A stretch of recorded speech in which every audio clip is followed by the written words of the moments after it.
Every year we get to have this wonderful experience of having whales migrate by our Southern California coastline, and it's a very exciting time. How many of you guys have been out on a boat whale watching by raise of hands? Awesome. And how many of you guys have just been out on a boat? Awesome. And how many of you guys have been out on a boat and seen a whale? Awesome. And how many of you guys have been out on a boat and just seen dolphins? And then here's the good question. Are dolphins whales? It's yes, they are. And somebody was about to say it. They are actually whales. They're toothed whales. And there are some differences between toothed whales and baleen whales. But nonetheless, the definition of a whale is a nearly hairless animal restricted to the water that breathes out of a blowhole and swims with a tail fin. That is the definition of a whale, period. A manatee comes very, very close to being a whale. They're restricted to the water. They're a mammal. They have all these characteristics. However, there's one thing different about a manatee from a whale. Yes. It doesn't have a blowhole. So they breathe out of their nostrils. So very, very close to being a whale, but they're not. So we have toothed whales, which would be sperm whales, killer whales, narwhals, beluga whales, pilot whales, beaked whales, dolphins, and porpoise. And then we have our baleen whales, blue whale, fin whale, sei whale, humpback whale, gray whale, bowhead whale, minke whale, right whale, pygmy right whale. I named almost everyone on the chart, but not quite. We have quite a variety of dolphins and whales and porpoises. Because we have to remember there's porpoises involved, and porpoises are also whales. And we often call dolphins porpoise because of the characteristic of porpoising out of the water. However, the likelihood of us seeing a porpoise in Southern California is very slim. I've seen some. They're called Dahl's porpoise, but we very rarely see them here. In fact, there's only 6 species of porpoise in the world. And there are, when we include pilot whales and things like that and killer whales, we actually have around 47 species, I believe, of dolphin. So anyways, very exciting. So I got to tell you guys a little backstory here real quick. My name is Captain Todd, and this has been something very passionate to me for a long, long time. I've been coming and giving assemblies at schools since 1992, and I thought it would be a great idea to come and give an assembly to classrooms that are going on a ocean adventure whale watching trip so that they could learn a little bit about what they're going to see on the water, because oftentimes when we go on field trips to do things like this, it's not just one classroom. It's 2 or 3 or 4. And what happens, and I like this, is that it turns into a little bit of a social event. When you guys are in the classroom, you behave and you listen to everything the teacher says, and you go through protocol as you should. But when you get out on the playground, you now have a social environment, and you're having a good time, and you're talking to your friends that you can't talk to in the classroom, and this is kind of what happens on the boat. When you get out on the boat, you get to have that interaction and that social encounter with the other classmates from other classrooms, and sometimes you don't hear all the information that has been given to you while you're on the water. So the assembly allows you guys to learn a little bit about what you're going to see on the water. That way it's an animated experience when you're out there. You'll know what you're looking at, and then you can go on with having fun with all your friends and socializing, but at the same time, you'll be able to point out some of the neat characteristics of the animals that you're seeing.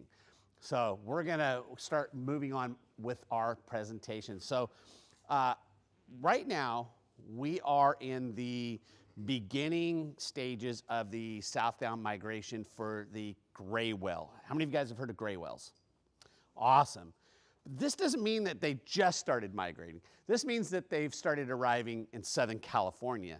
They've already been traveling for about 7 weeks from where they were feeding all summer on amphipods and crustaceans. And the gray whale is an amazing animal. This animal is so much different than any whale you will ever encounter. and it is the reason that I love sharing so much about this whale. But we're also going to talk about a couple other whales and their differences, and we'll talk a little bit about toothed whales. But first, we're going to talk a little bit about how far a gray whale travels and why they are so different and why they take this pattern. So I'm going to hold up a couple whales here. This is a gray whale. Yeah, neat looking whale. When you see one at about 40 feet out in the ocean, they are spectacular. This little toy doesn't do a lot of justice, but this is a very accurate replica. What is this whale? Humpback whale, okay? This whale, again, it's a toy, but it does actually look a lot nicer. These are both made by the Monterey Bay Aquarium. They're supposedly exact replicas, and they actually work very well for me to explain why whales do certain things and why gray whales are so different than all other whales, not just by appearance, but by characteristics and behaviors. So first off, I'm going to set my humpback whale down for a second, and we're going to look up this chart. You guys can see this chart here, right? So down at the bottom arrow, those are the bays and lagoons of Baja. These are notably the mating and calving grounds for gray whales. I would like to say that they are socializing areas. Chart here, you can see where the veins kind of reach out up at the top of the chart, and we've got all those arrows. Those are the feeding grounds. So how many of you guys have watched The Deadliest Catch, where they catch all the crab, all right? That is done up here in the Bering Sea. Water temperatures are freezing, are near freezing. When you get up into the Chukchi and the Beaufort, it is extremely harsh conditions, very cold. However, there's a lot of shallow water. It's daylight 24 hours a day during the summertime. We have an elevated amount of oxygen. We have more nutrients, and this is a great place for a whale to find nutrients to gain weight before leaving on an extremely long migration. Now, what's really cool here, and I'm going to walk around the step here, is when you look at this migration of the gray whale, they're going to spend all summer. They want to be up here by around June. They want to start coming through the Bering Straits around June, and they want to start getting into these areas here and start feeding. And they're going to stay here until around late September, early October, and then they're going to evacuate. And then rather than going from right here in the Bering Straits straight to the bays and lagoons of Baja, where they can socialize, nurse, calve, mate, do whatever they want to do while they're down there, they actually take this very extended route, which adds about 3,500 miles to their migration, making them the longest migrating mammal on planet Earth. They migrate further than any other mammal on our planet. However, and somebody might know this answer, there is an animal that travels further. What has the longest migration of any animal on the planet? One guess. A bird? It is a bird. What kind of bird? No, but it was a bird. The Arctic tern goes from the North Pole to the South Pole. So it actually has the longest migration of any animal on the planet, but the gray whale has the longest migration of any mammal. Now, why would this animal stay so close to the shoreline? Why not take out that 3,500 mile run and just take the easy route? Why would they stay so close to the shoreline? Let's start right here. Yes. So they can stay away from these guys, right? Okay. So they're less vulnerable in shallow water to their predators, which are killer whales, than they are in deep water. So that is one reason to stay very coastal. What's another reason?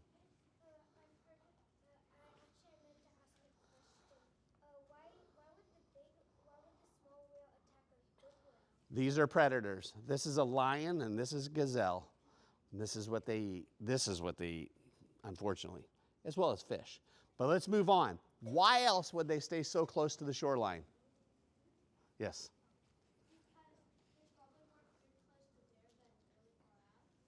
Nailed it. It's actually the number one answer. There is food there. Now, when these animals are traveling, they're not really going to be capable of eating enough food to gain weight. but they might opportunistically be able to find enough food to sustain a little bit of weight, give a little extra energy, make it a little further. This migration, this longest migration of any mammal on the planet, is between 12,000 miles and sometimes upwards of 14,000 miles round trip. These animals can actually travel 14,000 miles in a round trip if the polar ice caps have melted enough to allow northern feeding grounds. That's a long ways to go. And once they leave those feeding grounds, they kind of start fasting. They really aren't feeding. They'll opportunistically eat, and the best place to find that food is going to be in shallow water.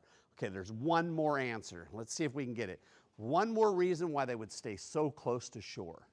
Anybody want to guess? Yes. No, they've got great insulation. How about navigation? So by staying closer to shore, gives them an easier access to navigational points. So it helps them to navigate. So we've got food, we can elude predators, and it's easy to navigate. And so this is the reason that they'll add 3,500 miles in a round trip to their migration. Let me find my little pointer. Now, this is cool. So, what is that? Krill. All right, I'm going to walk around with some right here. So, what do whales eat?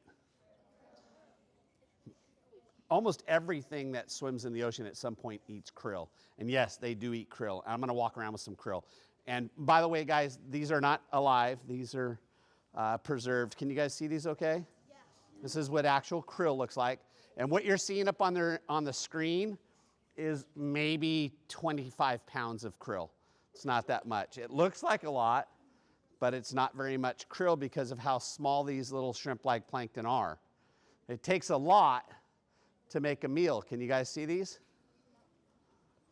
Can you see them? See their little eyes and everything? Can you guys see them? Yep, so this is krill. Can you guys see? You guys see?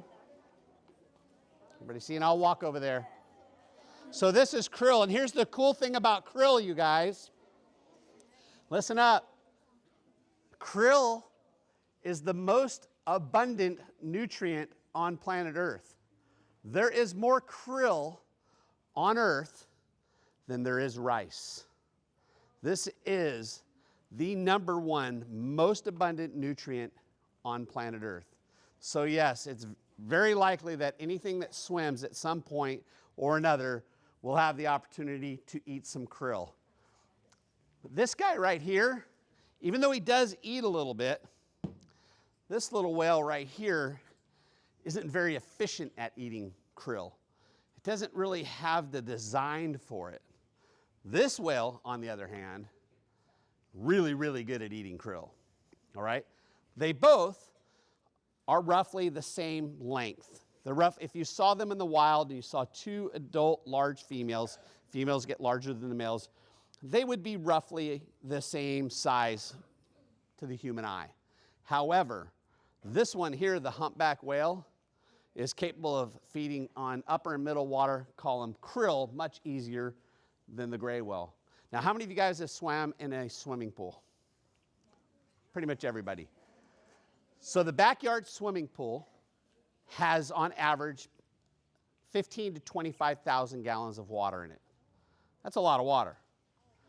This whale right here, the humpback whale, has ventral grooves that go from its chin to its belly button, the navel, and like an accordion. You guys know what an accordion is?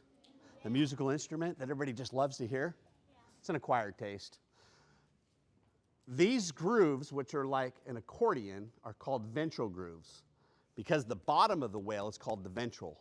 The top is called the dorsal. If they have a fin, it is the dorsal fin. These are ventral grooves. They can expand like an accordion. So when this animal, the humpback whale, or any rorqual, like a blue whale or a fin whale, which are related, opens its mouth and expands its ventral grooves, they can get enormous volumes of water in their mouth. The humpback whale can get about 15,000 gallons of water in its mouth. So this is nearly as much as a backyard swimming pool. So this whale is going to be very efficient at getting large volumes of water in its mouth to collect these micronutrients that are swimming in the upper and middle water column for weight gain. It'll do this all day long until it gathers enough to gain weight. They'll eat about 1,000 pounds a day through the summer months to replenish themselves from the lost fat of winter while they're traveling. This, however, is actually where a gray whale finds its food. Do you see any krill there? No, you see sand or mud, right? So gray whales actually have very small mouths. So if you look at this whale, you can see rather than having ventral grooves going from the chin all the way to the navel, they actually just have ventral grooves that go from the chin to the throat. And rather than having upwards of 25 ventral grooves, how many do you see? 3. All right. Not a lot of room for expansion, right? So this whale actually is only capable of getting about 500 gallons of water in their mouth. 500 gallons of water is a lot of water, but when you need 1,000 pounds of nutrients a day during the summer months to replenish yourself from lost weight and fatty lipids during the winter months, you need to catch it quick and you need to eat a lot of it. So how many of you guys have dug in a garden? Excellent. And aside from the plants, what would you find in rich, healthy soil? Yes. Worms. What else? Bugs. What else? What kind of bugs? Ants. Spiders. Roly-polies. Snails. Do these things live at the bottom of the ocean? Every single one of them. Everything you can imagine that lives on Earth has evolved to living underwater as well. It just takes a little bit different shape and form, but it is basically the same thing. It is a digestive, keeps the soil healthy, eats anything that has decomposed down to the bottom of the ocean, and makes the bottom of the ocean very rich and healthy. So gray whales actually feed on those nutrients just like you would find in your garden. They're called amphipods and crustaceans, and they're found literally in the mud. So this whale right here is laying on its side. You can see it's very shallow. You see the surface of the water here. They're very acclimated to shallow water. And what they do when they want to feed is, and they're up in those cold polar feeding grounds, they just go down to the bottom, they lay on their side. And by the way, raise your hand if you're left-handed. Some gray whales are left-handed. How would you know, Captain Todd? Do you throw them a ball? Are they catching with their left hand? Are they riding with their left hand? No, they actually wear their left fins off a little bit. They get calluses on their left side, and if they're right-sided, the same thing. So we have right-sided and left-sided whales. Depending on what their dominant side is, that's the side that they'll feed on pretty much their entire life. They'll get down to the bottom, they'll lay on their sides, they'll slightly open their mouth, and they'll start wagging their tongues back and forth from the roof of the mouth to the bottom of the mouth. And this is going to start loosening up the sediment. You guys ever done that at the beach or at the lake or a pond where you just kind of move your hand really close to the bottom and you can see the water kind of stir up the mud? Yeah, it's pretty neat. Well, this helps to expose the nutrients that are within it. So the whale starts wagging its tongue back and forth and then starts siphoning in all this mud and then exhausting what it doesn't need. It doesn't need the salt water and it doesn't need the mud. It just needs the nutrients. So we have to think about that for a second. So do whales and dolphins drink salt water? Can you drink salt water? No. Did anybody have to tell you you couldn't drink salt water? Isn't that weird? You just know that you don't drink salt water. You don't go down to the beach and drink salt water. What happens if we drink salt water? Get a bellyache, get dehydrated.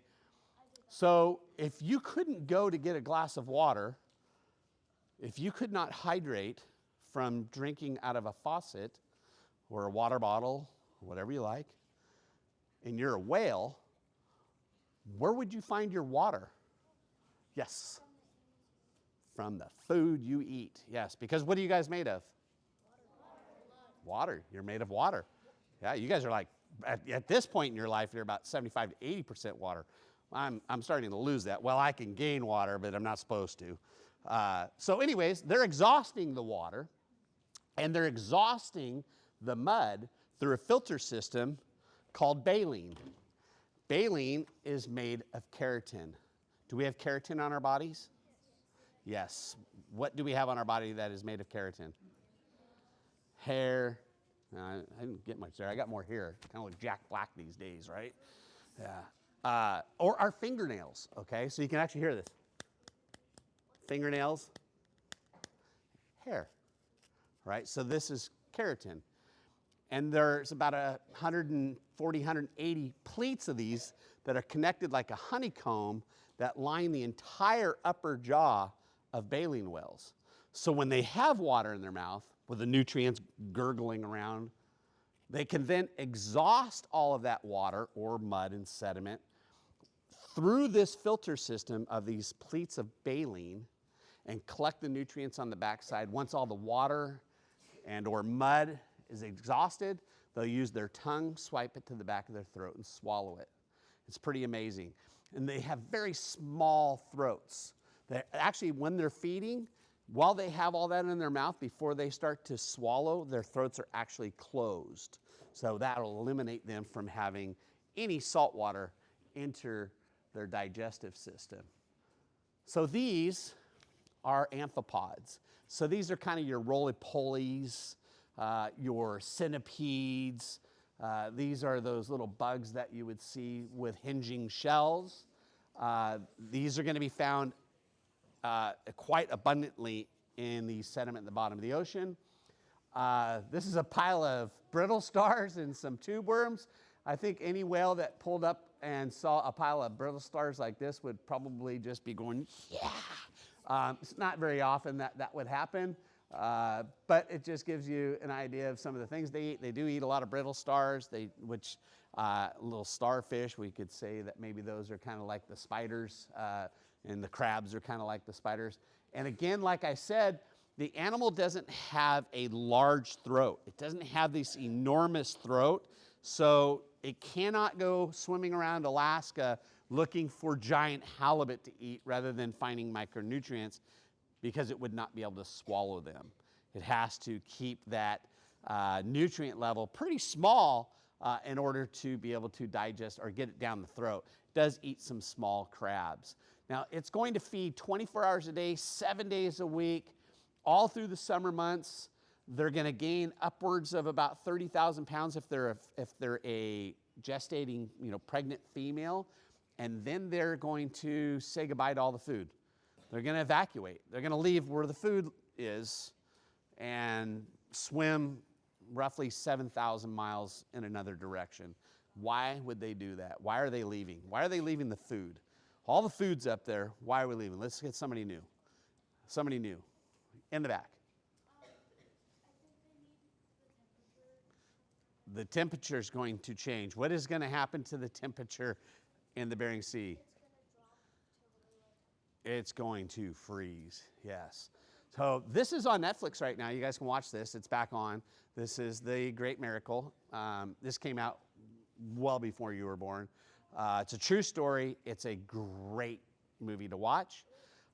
We spent millions of dollars saving 2 of the 3 whales. We weren't able to save the third. There was actually a juvenile involved in this.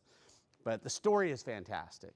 But every year, whales get stuck in ice because the ice can form so rapidly that they cannot evacuate fast enough if they're not paying attention to the temperature changes.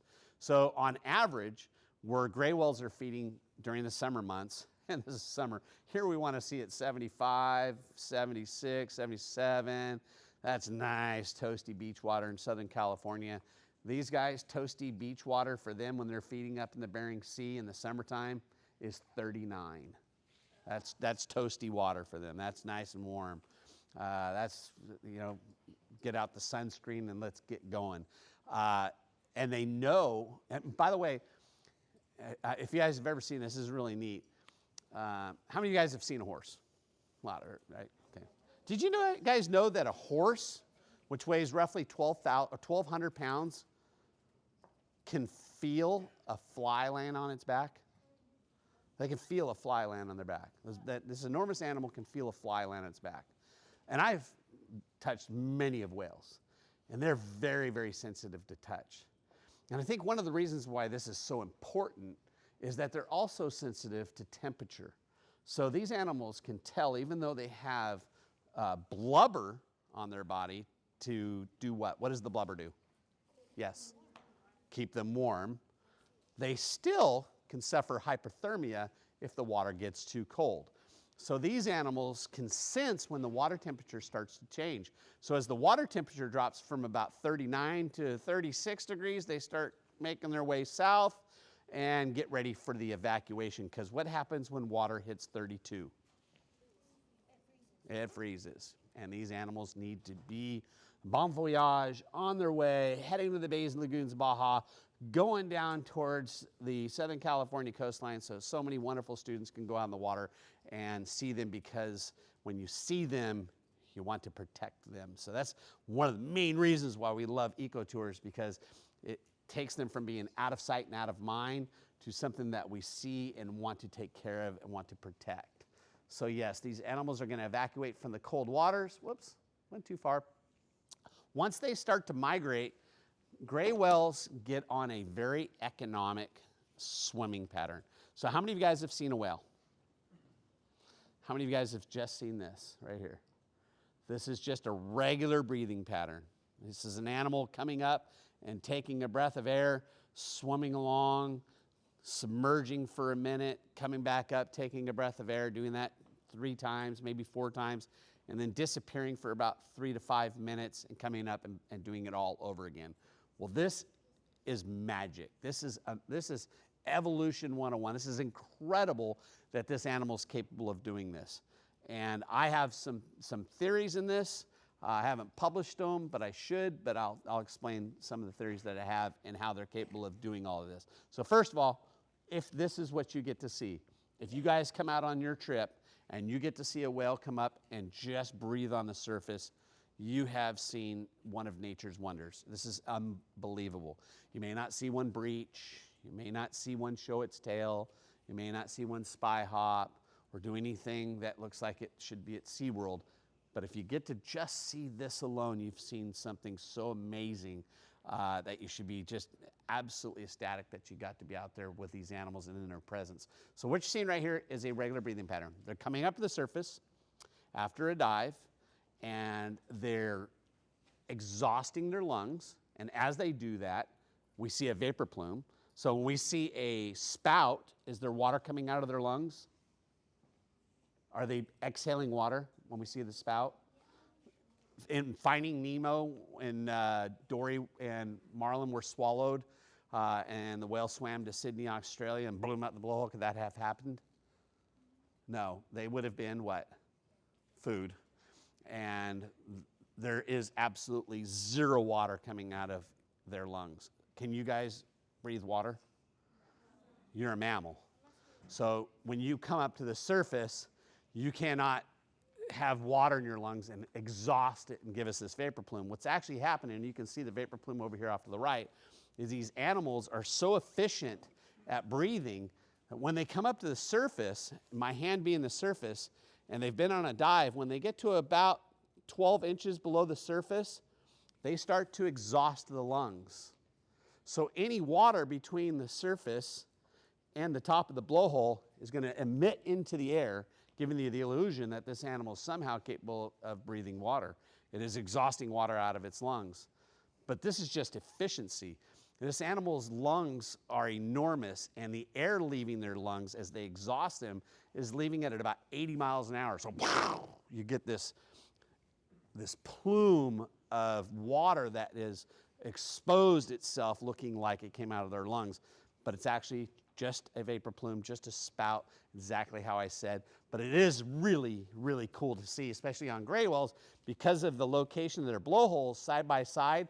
The animal's blow actually takes the shape of a heart, if you get to see it from the right direction. So they'll take about 2 or 3 breaths like this, and they'll be up on the surface. And while they're up there taking those 2 to 3 breaths, their heart rate is going to be very elevated. Does anybody know what your heart rate is when you're playing on the playground? Want to guess? 160 to 175 beats per minute. That's how fast your heart is beating when you're out on the playground. It is pounding. You're out there playing kickball. It's your turn playing handball. It's your turn at tetherball. Your heart rate is just going. But when you're sitting down right here, what is your heart rate? It's about 70. All right? That's your resting heart rate. This is the playground heart rate. This is them playing tetherball, handball, kickball, foursquare. This is them having fun out on the playground. Do we still play foursquare? Yeah. So their heart rate, however, is only going to be 40 beats per minute. Still pretty fast. And if they were to swim the entire distance from the Bays and Lagoons of Baja to the Bering Sea, doing that whole round trip, they would lose weight so fast because your elevated heart rate is cardio. And what does cardio do for our bodies? Makes us lose weight. This animal does not want to lose weight. This animal would love to just sit on the couch. It wants to relax. So there's something that happens when you stop seeing the whale. Here's the whale on the surface, right? We've all seen this. We see the blow. It's amazing. Maybe we see a fluke and the animal takes a dive. Once the animal leaves the surface, a few things are going to happen. First, it's going to use its weight, all right? Very heavy animal, can weigh about 1,000 pounds per foot, is going to start descending towards its destination. And they're not going to say, oh, we got to make a deep dive. I'm going to go straight down, come straight back up, and then we'll start over again. This would take them forever to get anywhere. They descend at angles, and they use buoyancy. While they're descending at an angle, they only have to kick their tail a couple of times. It takes very little effort. They use gravity to descend. They get to a point where they start feeling more and more buoyant. They then just give a couple kicks of the tail. And by the way, how many of you guys have been to the bottom of the swimming pool? You've all dove to the bottom of the swimming pool. When you were at the bottom of the swimming pool and you went to swim back up to the surface, did you have to climb or could you just glide? See, economics. Couple kicks, still going towards the destination, no effort. And here's what's really cool. The whole time they traveled about 400 feet or further on that dive, the animal's heart rate was about 8 beats per minute. 8 beats per minute. Isn't that incredible? Not 70 like you're sitting here. All right? Their resting heart rate when they're on a dive is about 8 beats per minute. So this will allow them to hold their breath longer. This will get them into a resting state. If you don't have an elevated heart rate, that means you're not having to do any cardio, which means that you're not losing any weight. So this is how these animals can make it from the Bering Sea down to the Bays and Lagoons of Baja and back while really not having to find any food for weight gain. And then there's one more cool part of this, and this is something that I want to get published. Can whales and dolphins sleep?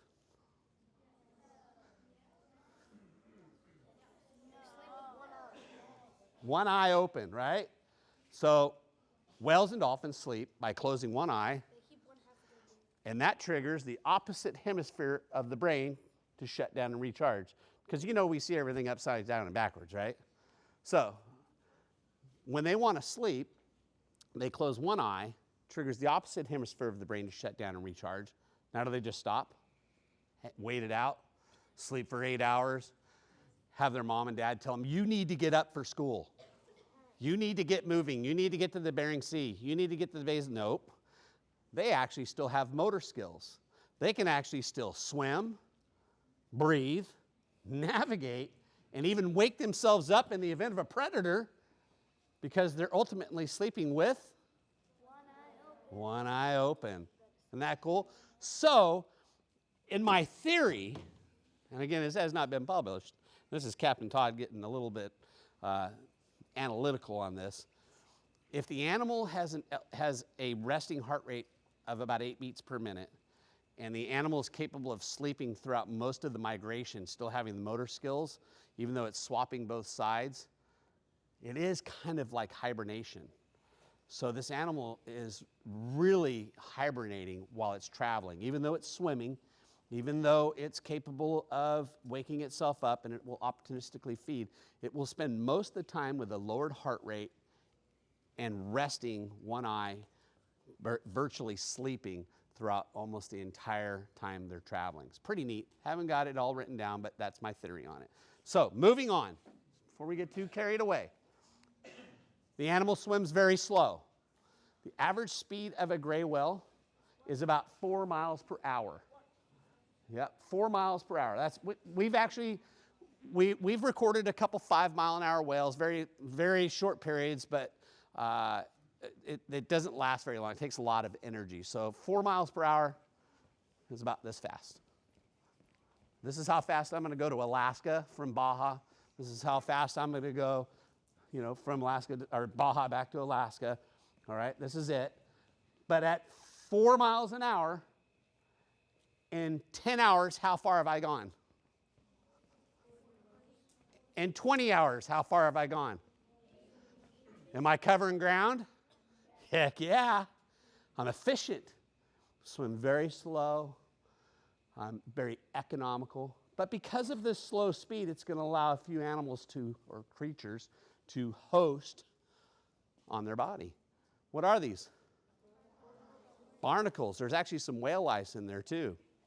So whales have very porous skin. Do you guys know what your pores are, right? You have pores in your skin, your face.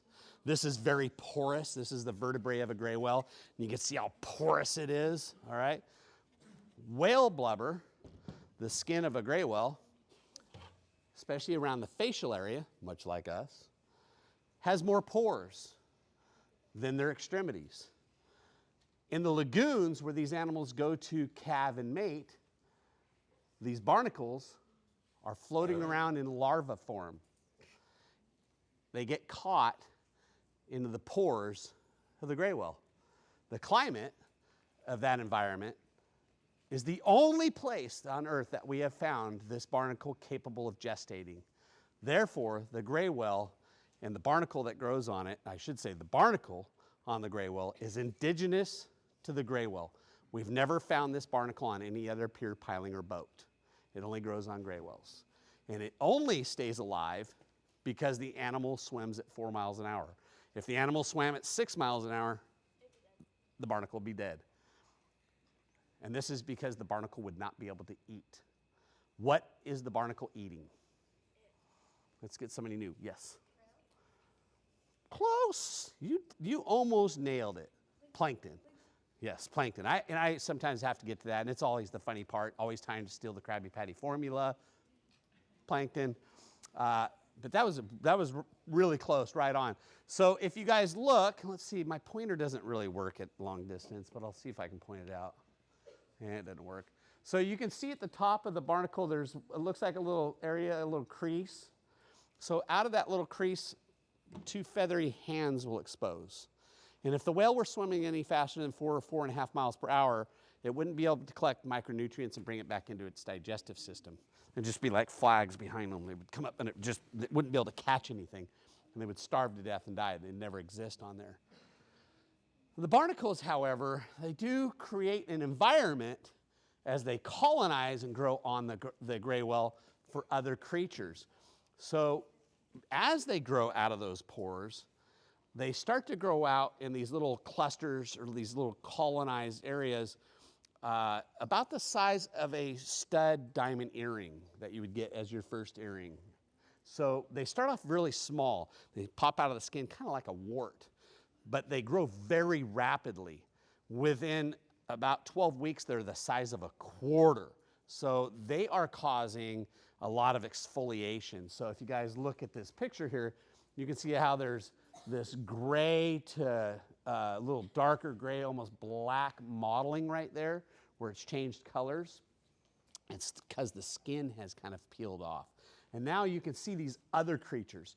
You see these other things that almost look like, kind of like alien bugs. I might have to climb up on the stage to show you. They look kind of like they have stripes like a bumblebee.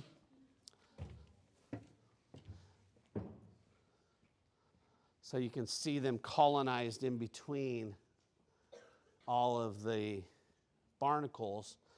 What is it that the whale lice are eating? Yes, in the back. Very loud. They can weight them down, but the barnacles can't kill them. But the whale lice can cause a little bit of an issue. What are the whale lice eating? The skin. So when I took this picture, and I've been giving this assembly for years, and I never changed it because some of the pictures are just so helpful in this that I don't really need to change anything. I had my hand about right here on the whale, and I had my camera right here, and I took this picture because it had this piece of skin sticking up out of it. I actually, for a second, wanted to pull that off. I wanted to try to take a couple whale lice, and let me tell you, these little suckers are on there.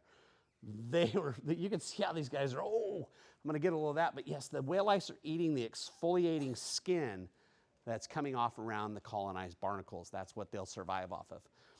We're doing a study with the Pacific Marine Mammal Center right now and trying to understand how to identify unhealthy gray whales, because we've had some unusual situations and some demise. So we can tell by their weight, but we can also tell if a gray whale is not healthy because their bodies will be covered in whale lice. And so you guys might be able to help us out with that on your trip. So here's some of the things that you would see. This is a whale getting ready for a sounding dive.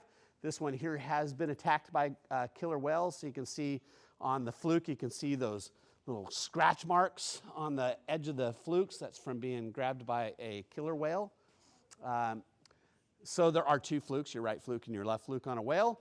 It typically indicates a deeper dive. We hope we get to see that. It's actually very, very exciting. This right here is called breaching. There's a lot of reasons whales jump out of the water. So we've got 15 minutes left.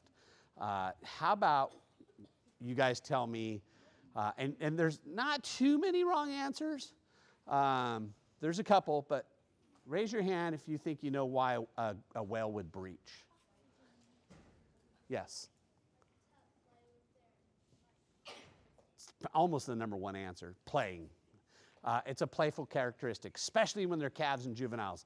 They want to play.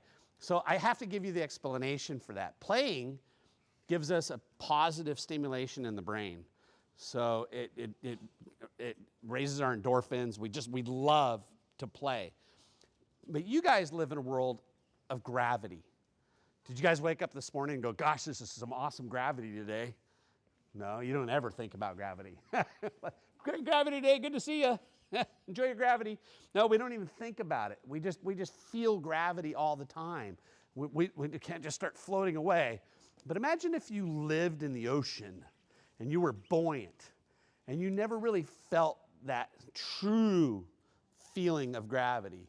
You'd always feel that true feeling of buoyancy. So how many of you guys have swam in the pool? And how many of you guys have floated in the pool? Just floating. That is a positive stimulation in the brain. You're floating in the pool and your body is feeling weightless, which gives you the opposite feeling of gravity. So if you're a whale, especially young whales that are starting to learn their bodies, they want to breach because as they come out of the water and displace themselves back in the water, they feel gravity. And it gives them a positive stimulation in the brain. All right, what else would they breach for? Why else would they jump out of the water? Go back to the questions in a second. Save it because I'm going to do questions for everybody in a minute. Yes, why would they jump? Really loud. So we actually believed at one point, because we would document what was in the water after a whale breached, and we would see, fallen lice and barnacles as a result, and we thought, they breached in order to knock whale lice and barnacles off their body. We can't prove that wrong.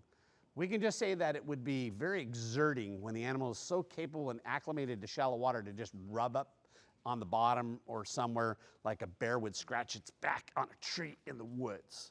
We can't prove it wrong, but we're not so sure if that's the true reason. How about another one? Somebody give me another one. Yes. To show off. What if it's mating season? And there's all sorts of males in the lagoon, and there's all sorts of females. Do you guys know that the prettiest birds, the ones with the most colors, are male? Yeah. Why is that? So they can be picked by a female for mating, right? You knew that. So if you're a whale, There's probably not a lot of differences. There's no pretty feathers. You know, they're not getting out there and putting on a nice pair of shoes and a nice shirt, not showing up to homecoming with a sign. My kid did that. It was pretty neat. They just have to look bigger and better and stronger. So he nailed it. Showing off, jumping out of the water. All right, there's another good one. Somebody's going to get it, yes.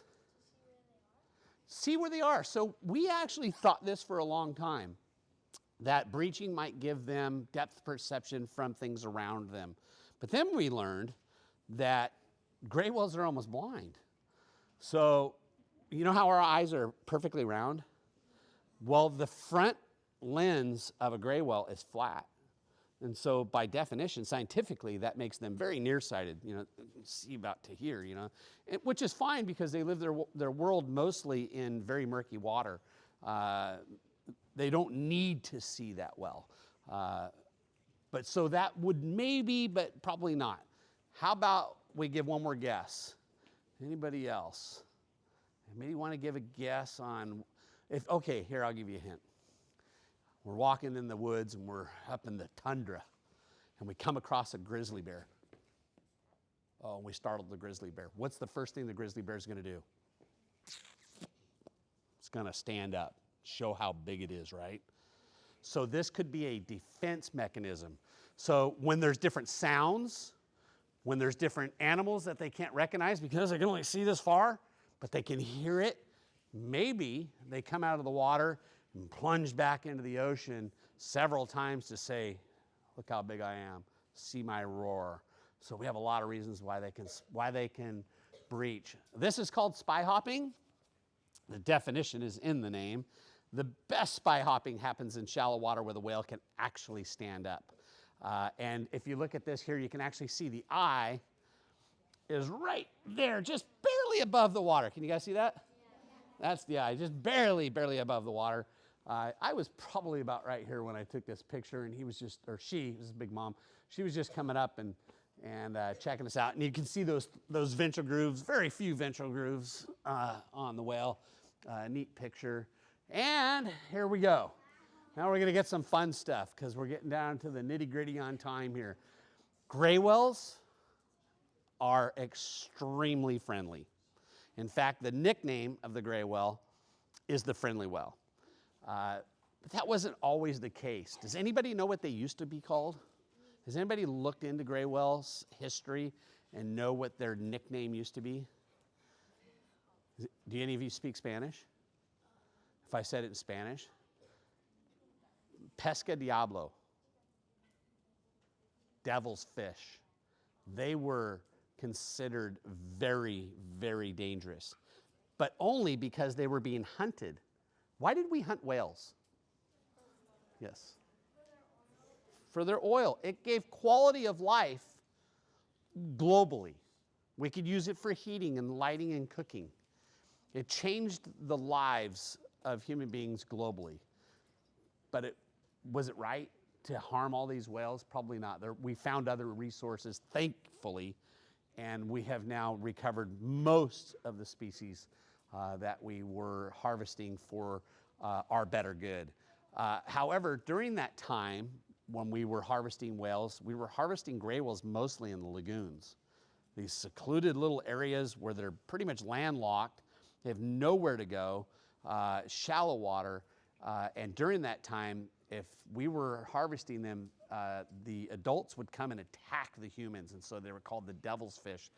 And it was around the 1960s when a fisherman was coming back in, and whaling, by the way, had stopped. It had been over for 2 decades in Mexico, but they were still afraid of the whales when they would go through in their pongas with their little outboard motor after coming in fishing. Their fathers, their grandfathers, stay away from the ballenas. The ballenas are, mucho problemas. Stay away from them. And Pachingo breaks down. He's coming in, and his motor breaks. And he's in the middle of a pod of gray whales in San Ignacio Lagoon. And as he prays for his life, says his final goodbyes, he gets to see this. This is the first thing he sees, is a whale comes up and spy hops next to him. And he's again thinking, this is it? My life is over. Everything my grandfather told me is coming true. I'm broke down here. This is it. And the whale sinks out and comes up and does this again. And the pachinko reaches over and touches the whale. And this is the honest truth. Since that day, we have had tens of thousands of friendly encounters with gray whales, just like this. And we believe it's symbolic. When you experience this, when you see what I'm going to show you next, when a mother actually brings her calf to you to be touched, you believe that they're doing this to say, hey, is this all you wanted? If we let you just touch us, you won't harm us. Touch us, we love you, love us back is the feeling you get. So they're extremely friendly whales. You guys see all the polka dots? Do you guys know what the polka dots are? Hairs. Every one of those polka dots is a single hair. Help teach the whale sensitivity. So these whales have to nurse, right? They have to nurse from their mother. So gray whales are born, and this is a baby. Believe it or not, this little baby is already about 17 feet long. This is a big baby. You're going to see even a bigger baby in a minute. These animals, like I said, are born mostly north of Los Angeles, but less than 50% are born south of Los Angeles. And of course, it's nature and everything's subject to change at any time. But when a gray whale is born, it's born about 12 feet long. So every one of these squares is 1 foot. So 1, 2, 3, 4, 5, 6, 7, 8, 9, 10, 11, 12 feet. From there to there is a baby. Some of them are actually even 15 feet when they're born. And they weigh about 1,000 pounds per foot. And they're going to be nursing from their mother. And when they want to nurse, they're going to go nudge up against their mom. And the mom really doesn't want them pounding into them. And so these little hairs create vibrations that allow the animal, as it gets closer to the mom, to feel the vibrations. So the whale knows to back off a little bit. These hairs will fall out. The follicle will remain. But it will teach the whale sensitivity for the bottom, for the mother, and all sorts of things. But eventually they will fall out. Now here's the cool part about feeding. Gray whales will consume about 55 gallons of milk from the mother's lactation every day. The milk is going to be the consistency of cheese. It's going to be 52-53% milk fat. Human milk is 2%. Human milk is basically like water. Theirs is literally like cottage cheese. It's going to allow this animal, as a calf, while it's nursing, for up to about 6 months to gain 2 pounds an hour. So in every 24 hours, how much is a gray whale gaining? 48 pounds every 24 hours. So these animals are rapid growth. Within 1 year of this animal's life, it will grow to be over 1/2 its adult body weight and length. Pretty cool, because at that point, their mom tells them they're on their own. They get 1 year with their mom, and then they have to learn how to do all this on their own. They'll reach maturity to start having their own babies, their own calves at about 7 years of age.